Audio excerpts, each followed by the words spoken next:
hatuwezi kuwa na utalii wa wanyama bila kulinki na utalii wa kitamaduni. Vitu hivi viwili vinaenda pamoja, kwa sababu Tanzania lazima tuongelee utamaduni wa nchi, lakini pia tuongelee rasilimali zetu za wanyamapori ambazo tunazozihifadhi. Pia zinakuja kutumika katika masuala ya kiutamaduni. Kwa hiyo hivi vitu viwili hatuwezi kuvitenganisha, vinaenda pamoja. Wizara ya Maliasili na Utalii ina kitengo maalum cha utalii wa utamaduni, ambacho kitengo hicho kinasaidia kutoa mafunzo kwa vikundi mbalimbali ambao vinataka kunufaika kupitia zao la utalii wa utamaduni. Tunafanya mafunzo mbalimbali kwenye jamii kuhakikisha jamii inatumia rasilimali za utalii wa utamaduni zilizo kwenye maeneo yao kuweza kunufaika na kutengeneza biashara. Kwa mfano, kutengeneza vitu vya asili kama souvenir, vikapu, ngoma na vitu vingine ambavyo watalii waga wanavinunua na kuvichukua nyumbani kama zawadi.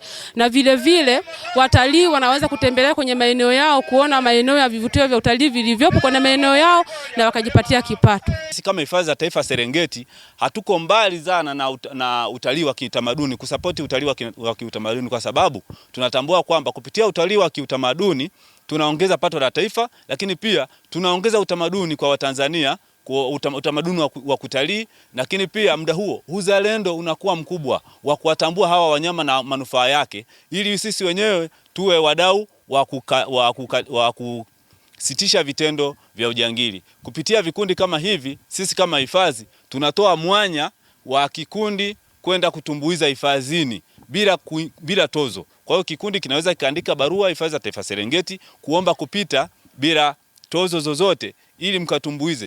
Inatupa motisha kwanza kwa kutambulika, kutangaza utamaduni wetu, na pia tunapata motisha ya kupata wageni wanaokuja kutembelea, japo soko bado hatujapata soko la uhakika.